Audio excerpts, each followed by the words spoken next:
Frères et sœurs, le Seigneur vous adresse dans ses paroles ce matin. Prêtez attention, s'il vous plaît. Le psaume 127, verset 1. Si l'Éternel ne bâtit la maison, ceux qui la bâtissent travailleront en vain. Si l'Éternel ne veille la ville, celui qui la garde veille en vain. Amen.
Toutes ses bontés tout au long de la semaine à travers ce chant. Merci.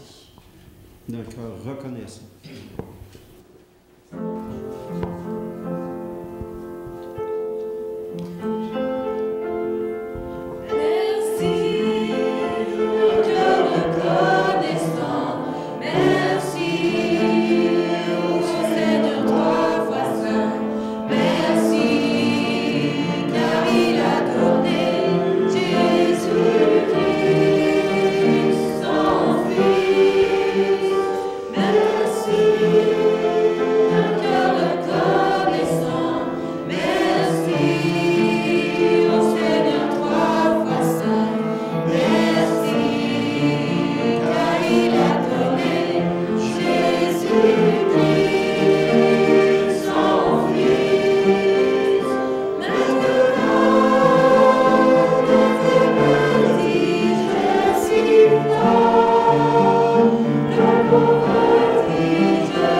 Un souffle, le souffle de Dieu. Est-ce que vous désirez avoir le souffle de l'Esprit de Dieu sur vous?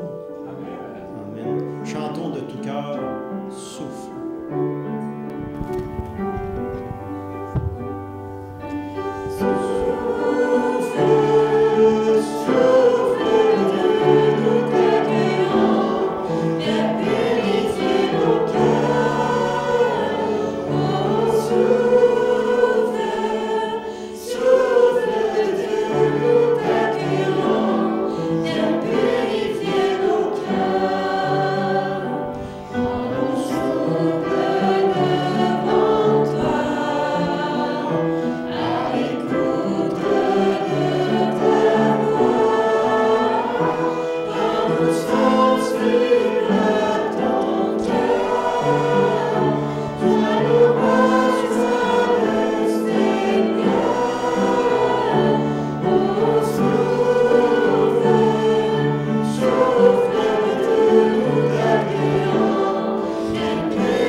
Le savez-vous ou peut-être vous ne le savez pas, mais aujourd'hui, c'est une journée spéciale.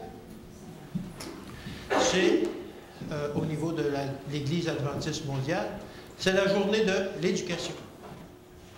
C'est la journée où on doit, l'Église nous recommande de parler d'éducation, l'éducation chrétienne particulièrement. Alors, on va voir ce matin quelques mythes et réalités concernant l'éducation chrétienne. Il existe beaucoup de mythes concernant l'éducation adventiste particulièrement. Dans cette prédication, on va en analyser quelques-uns. À quoi sert l'éducation adventiste? Quel est le but de l'éducation adventiste? Il ne faut pas oublier que le but de l'éducation adventiste, c'est de préparer les gens pour le service.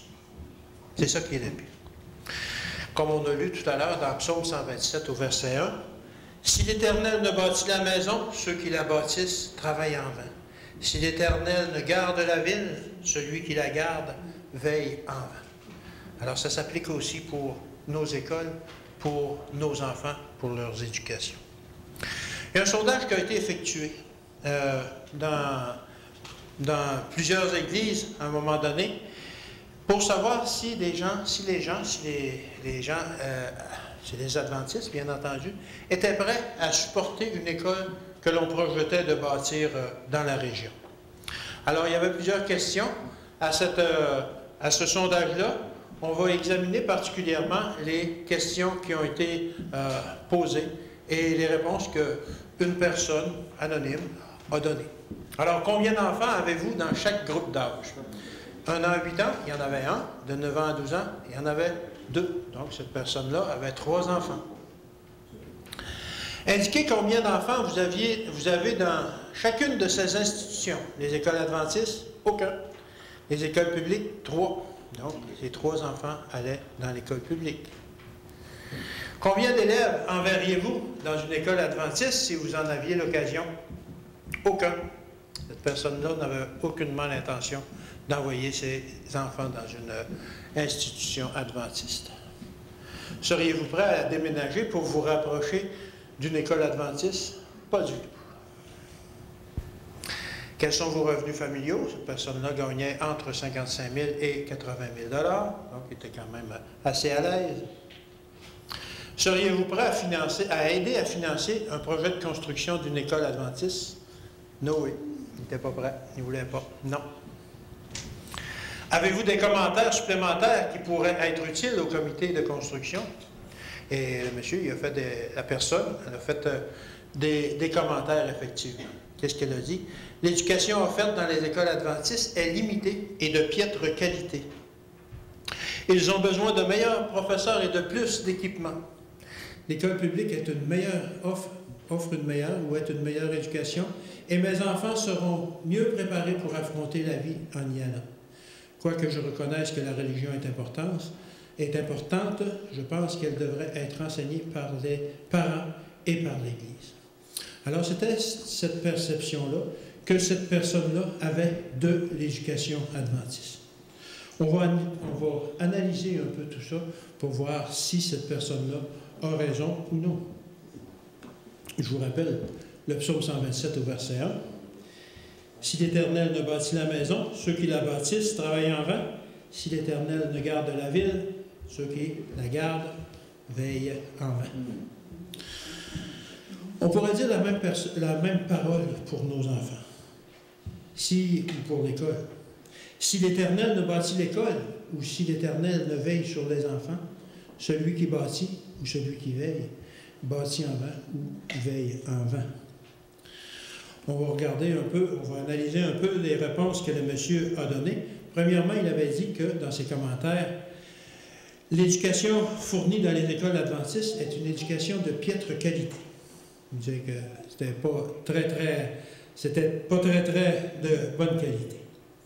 On va regarder un peu les faits. Les adventistes dépensent des millions de dollars par année pour supporter, savez-vous combien d'institutions, combien d'écoles mondialement? Plus de 5000 écoles que l'on supporte par nos dons, par tout ce que l'on fournit pour ces écoles-là. Et à côté, vous avez l'école publique qui est, dans la plupart des pays, gratuite.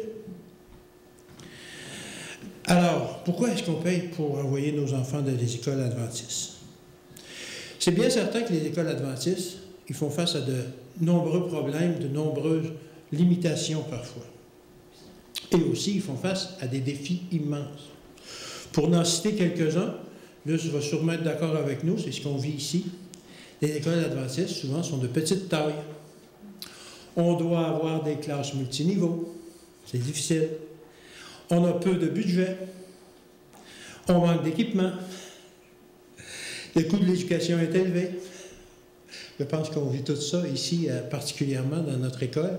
C'est vraiment des défis et des problèmes auxquels on a à faire face.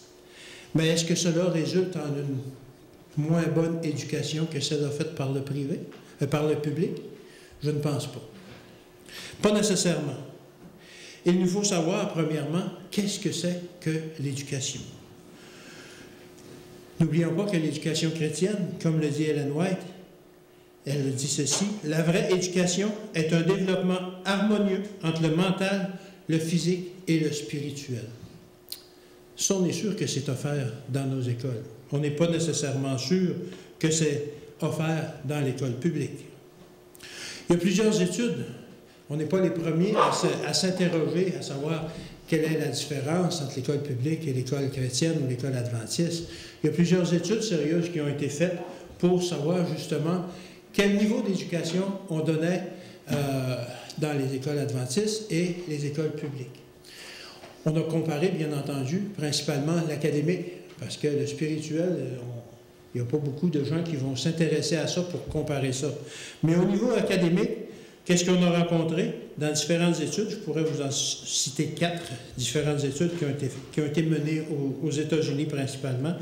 Dans chacune des études, on a découvert que l'éducation qui était donnée dans les écoles adventistes était d'aussi bon niveau, sinon supérieur à ce qui était donné dans les écoles publiques.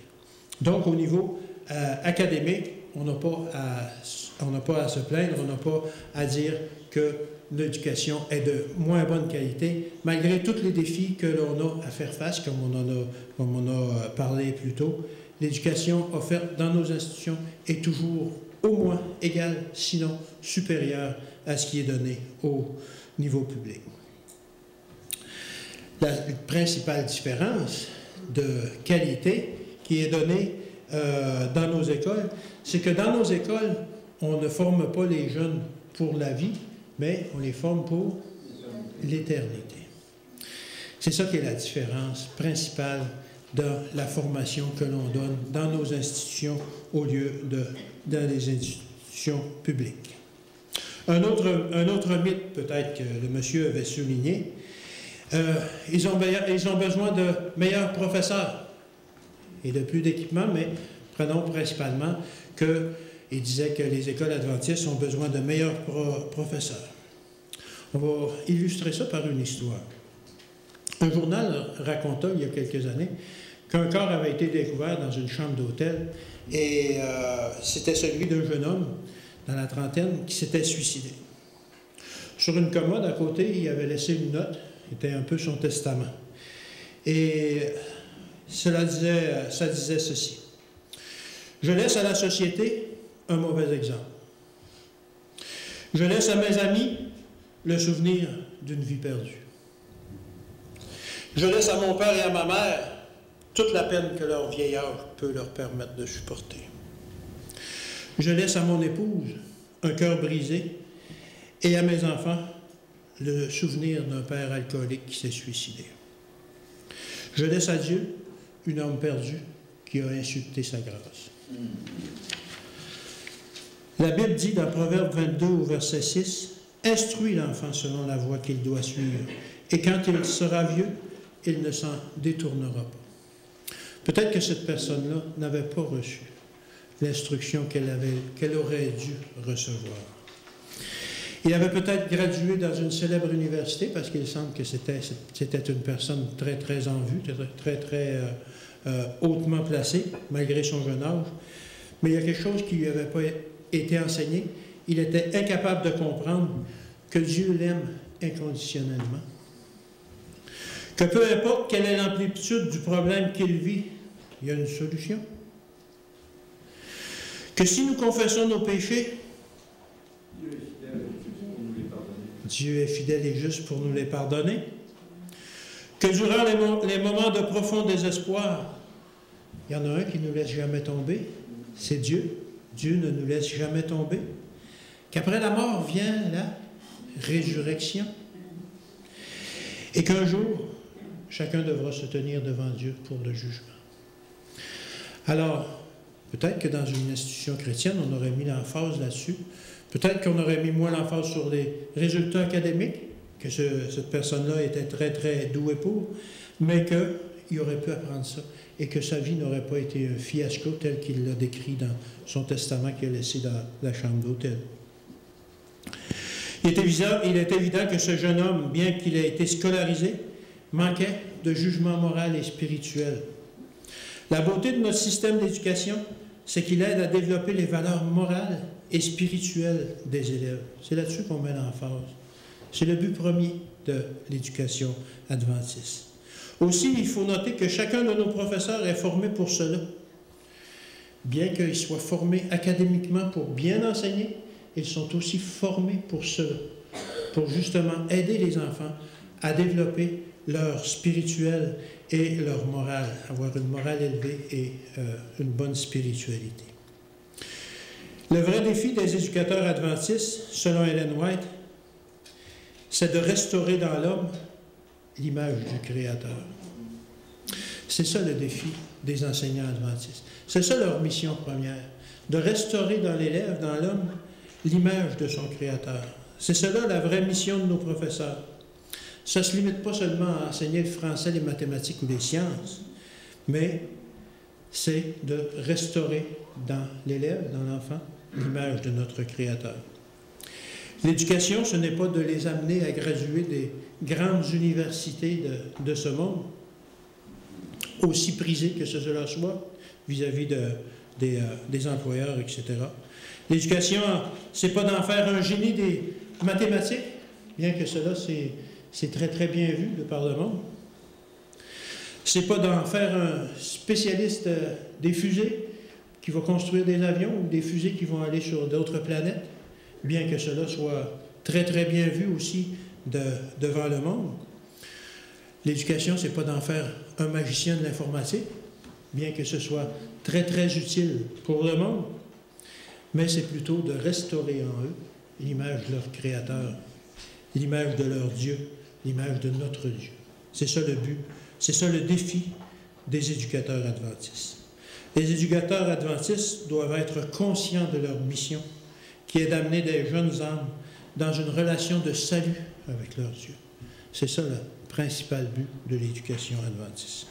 Ils doivent être encouragés et supportés dans cette tâche par les parents et par l'Église. Job 22, verset 21. « Attache-toi donc à Dieu, et tu auras la paix, tu jouiras du bonheur. » C'est ce qui n'avait pas été enseigné à notre jeune homme du début de l'histoire. Luc, au chapitre 15, nous fournit une métaphore de ce qui devrait être le travail de l'enseignant chrétien. C'est, dans Luc, verset 15, c'est les paraboles que l'on retrouve. C'est la parabole de la brebis perdue, de la drachme perdue et du fils prodigue. C'est là-dedans, c'est dans ce chapitre-là qu'on retrouve ça. La brebis perdue, comme vous le savez, elle sait qu'elle est perdue, mais elle ne sait pas comment retrouver son chemin. La drachme perdue, elle ne sait même pas qu'elle est perdue. Et le fils prodigue, lui, il sait qu'il est perdu, mais il pense que c'est la meilleure chose qui peut lui arriver d'être perdu. La vocation de l'enseignant adventiste, c'est un peu comme celle de notre Seigneur que l'on retrouve dans Luc 19, verset 10, de sauver ce qui était perdu.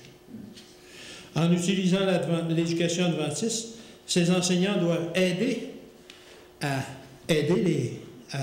sauver, parce que ce n'est pas eux qui sauvent, mais ils sont là pour aider à sauver les élèves qui sont perdus et qui ne savent pas comment retourner à retrouver leur chemin. Ils doivent aussi aider les élèves qui ne savent même pas, qui sont perdus, à prendre conscience de leurs états. Les enfants qui nous arrivent qui ne sont pas des adventistes, ils ne savent pas qu'ils sont perdus, ils n'ont pas de notion. Alors l'éducateur adventiste doit leur faire prendre conscience de ça. Et les éducateurs adventistes doivent aussi aider les élèves qui savent qu'ils sont perdus, mais qui pensent que c'est la meilleure chose qui peut leur arriver. Alors c'est le grand défi que les éducateurs ont, c'est de leur faire prendre conscience que la meilleure chose qui pourrait leur arriver, c'est de retourner vers le Père prodige et justement de renouer cette relation qu'ils ont, la relation d'amour avec leur Père céleste. Et ils font ça, ils font tout cela en enseignant l'anglais, les maths puis les sciences. Les enseignants adventistes prennent aussi le temps de prier avec leurs élèves et leur enseignent la foi en Dieu. Les enseignants adventistes n'enseignent pas seulement à leurs élèves à être des travailleurs modèles et fiables, mais ils les préparent pour une vie de service. C'est bien sûr que ce qu'un employeur recherche, c'est un travailleur honnête et fiable, mais ce que Dieu recherche, c'est quelqu'un qui va consacrer sa vie au service des autres. Et il les prépare pour la vie éternelle, l'éducateur adventiste. Le troisième mythe qu'on pourrait voir, c'est, selon les commentaires de notre personne qui avait rempli le sondage, c'est qu'on doit avoir de meilleurs équipements parce que ça signifie qu'ils vont avoir une meilleure éducation. Encore une fois, on va commencer par une petite illustration. Il y a un pasteur qui visitait un membre de son église. Le monsieur possédait une très belle maison. Il avait réussi dans la vie. Ça s'appelle une belle maison dans un quartier huppé. Conduisait une voiture luxueuse de l'année. Il y avait 2 enfants presque à l'âge adulte, à la fin de l'adolescence. Est-ce que la vie pouvait être meilleure pour lui? Non. Et effectivement, tout semblait aller bien pour lui. Il y avait un commerce fructueux. Il était loin d'être dans le besoin. Tout chez eux tout était à l'ordre chez eux et tout semblait aller bien. Alors, durant la conversation, le pasteur lui demanda « Et puis, comment ça va avec vos enfants? » Il y a une ombre qui a passé sur son visage. Il s'est arrêté un moment, il ne pouvait plus parler.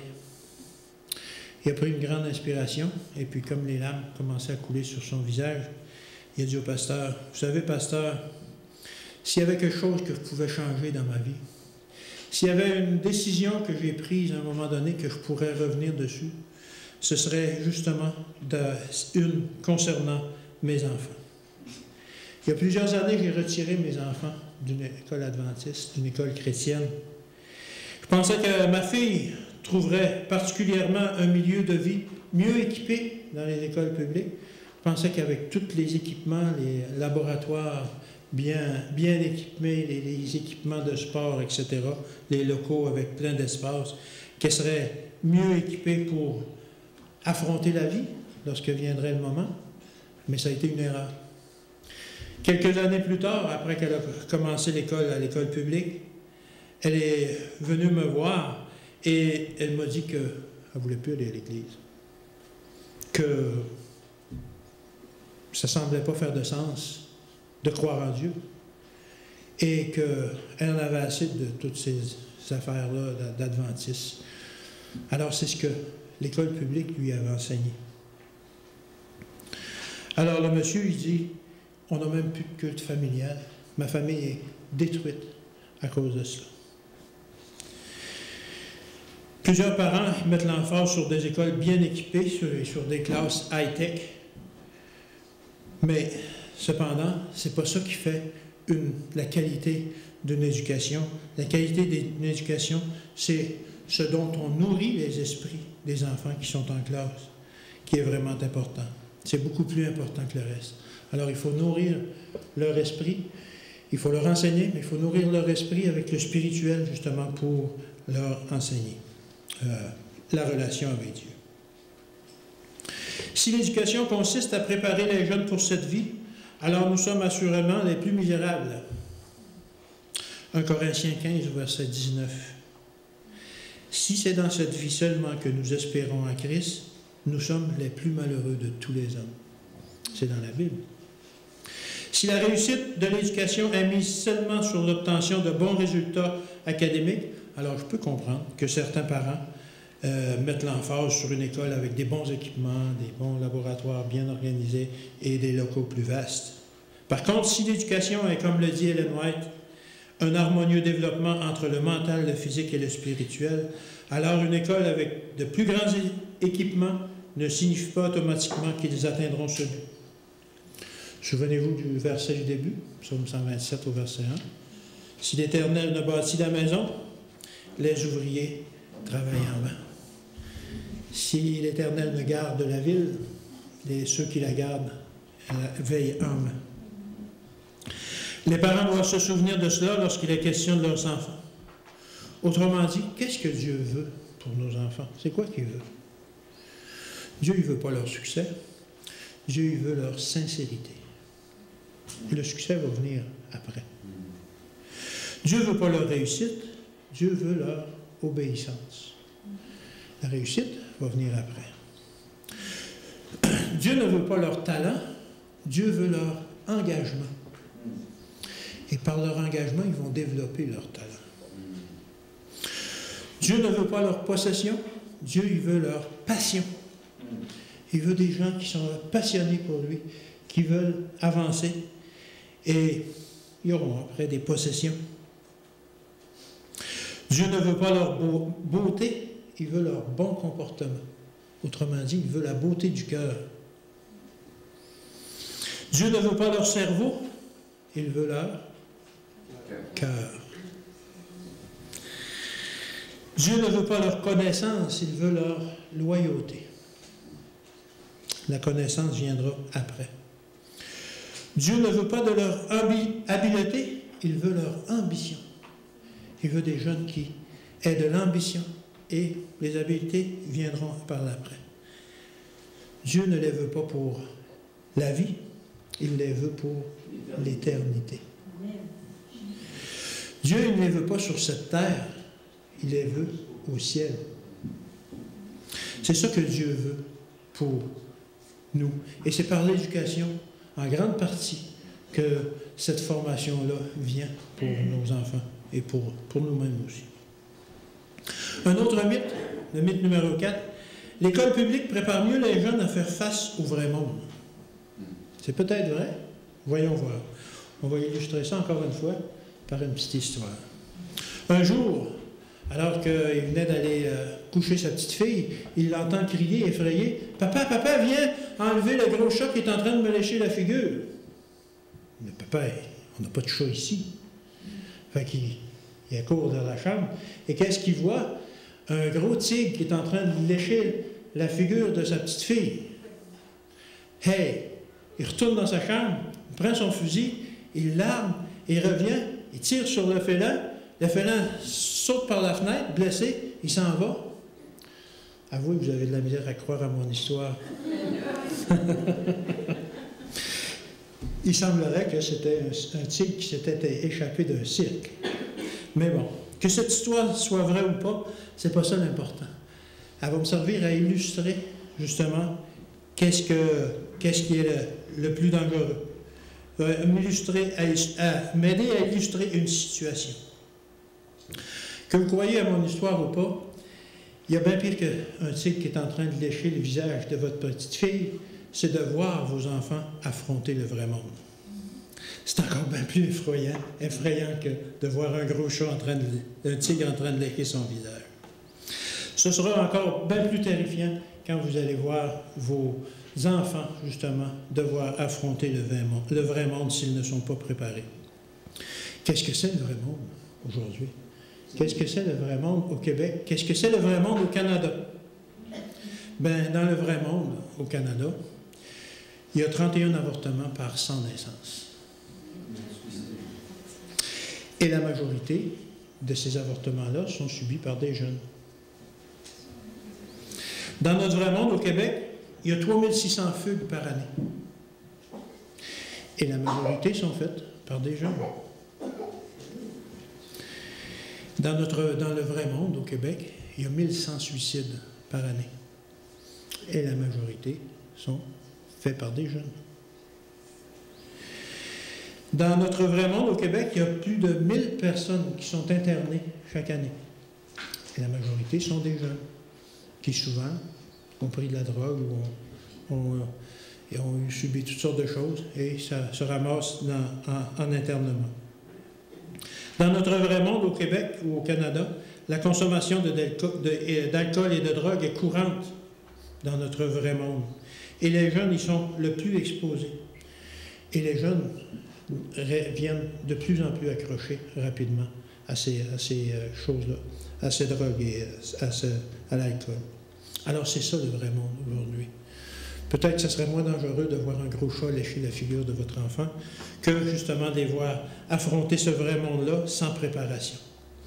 Est-ce à ce vrai monde que l'école publique prépare les jeunes à faire face ou bien à ce vrai monde que l'école publique prépare les jeunes à faire partie? Parfois, on retrouve de ce vrai monde dans les écoles publiques. Je ne dis pas que notre école adventiste est parfaite, mais on essaie de, au moins, éloigner ces choses-là. Éphésiens 2, au verset 12. Souvenez-vous que vous étiez en ce temps-là sans Christ, privés du droit de cité en Israël, étrangers aux alliances de la promesse, sans espérance et sans Dieu dans le monde. Alors le vrai monde, c'est d'être comme ça, sans espérance et sans Dieu dans ce monde. Alors c'est pas ça qu'on veut pour nos jeunes.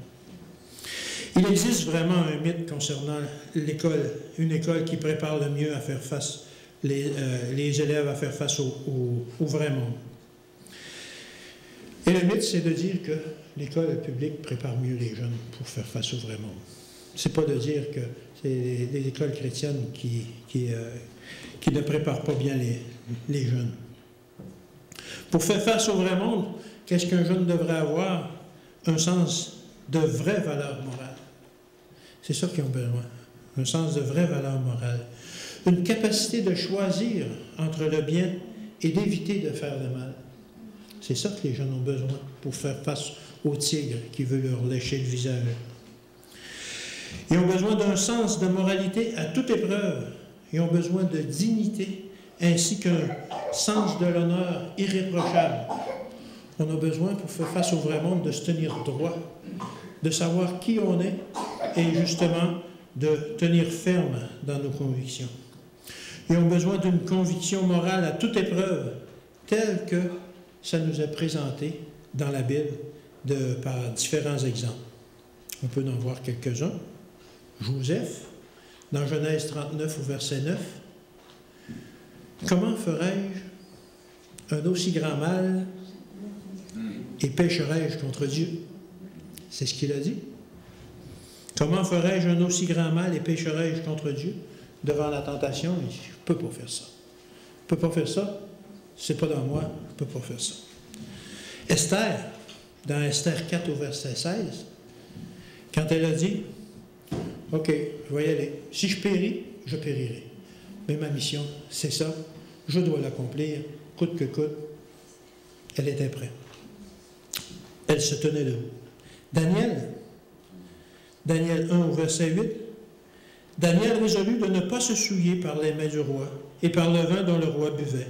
Et il pria le chef des eunuques de ne pas l'obliger à se souiller.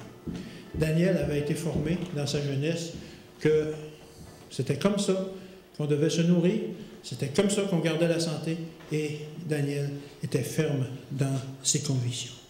Moïse répondit au peuple, dans Exode 14 au verset 13, Moïse répondit au peuple, « Ne craignez rien, restez en place et regardez la délivrance que l'Éternel va accorder en ce jour. » Moïse avait la foi, Moïse avait une foi ferme, solide. Josué, dans Josué 14 au verset 15, Josué il dit, « Moi et ma maison, nous servirons l'Éternel. » Tu es ferme, tu es convaincu. Ruth 1 au verset 16, qu'elle a dit à sa belle-maman, « Ton Dieu est mon Dieu. » Et elle y croyait. Les gens, c'est ce qu'on a besoin pour faire face au vrai monde. On a besoin d'être convaincu, d'être fort dans nos convictions. Et justement, le but de l'éducation chrétienne est de développer l'enfant dans son entier, comme on a vu dans tous ces exemples-là. De lui donner un sens moral et éthique, de lui faire acquérir un vrai sens moral, afin que, justement, il puisse faire face au vrai monde et puisse faire face au tigre qui nous lèche le visage, peut-être en attendant de nous dévorer. Un autre mythe, peut-être, le mythe numéro 5, le 5e, la religion ne devrait être enseignée que par les parents ou à l'Église. C'est ce que le monsieur avait fait comme commentaire. C'est vrai que la religion doit être enseignée par les parents et par l'Église. Cependant, il est aussi important qu'on puisse profiter des moments passés en classe pour nous enseigner aussi la religion.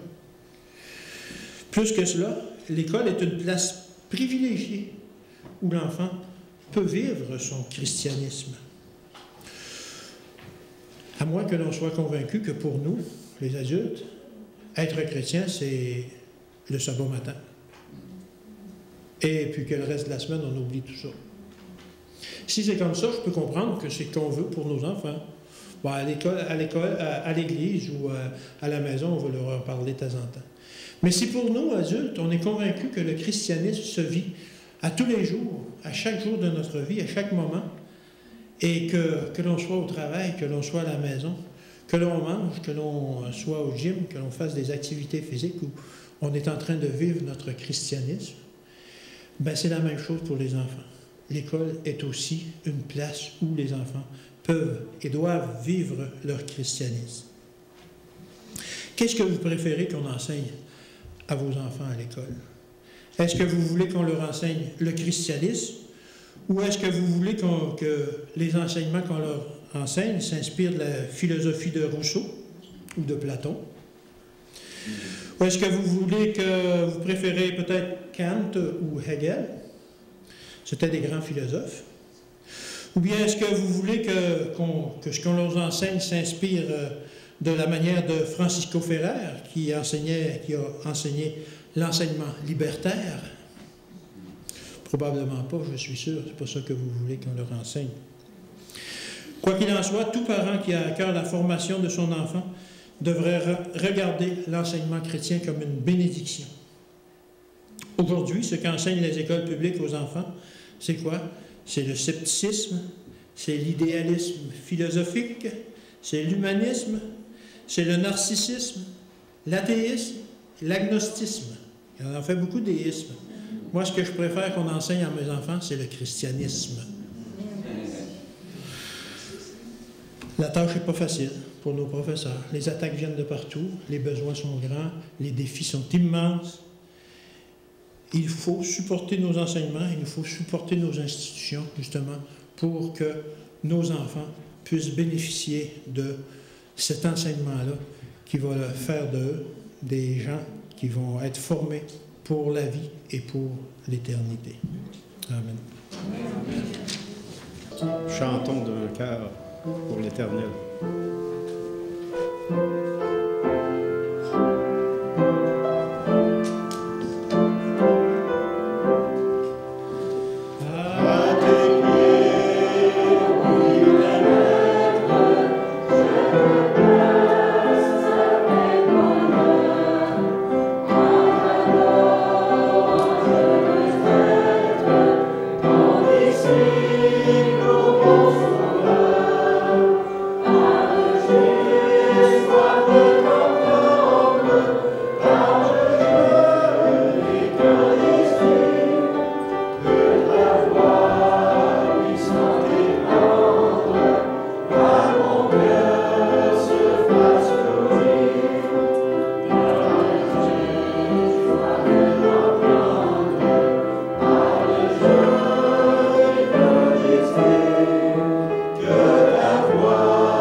Éternel, notre Père, vous nous donnez des richesses malgré les attaques de partout en ces temps de la fin.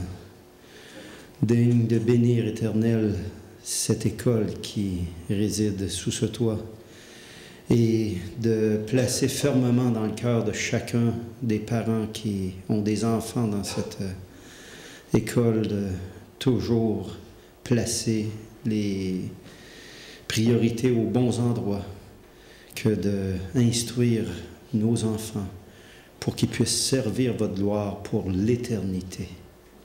Éternel, notre Père, je vous demande une bénédiction spéciale sur tous vos enfants pour qu'ils puissent avoir le courage et la persévérance à travers toutes les attaques qui peuvent venir de l'extérieur et qu'on puisse se réjouir pour l'éternité avec vous, en votre présence. C'est par le sang et le mérite du sang de notre Sauveur Jésus-Christ qu'on veut vous prier. Amen.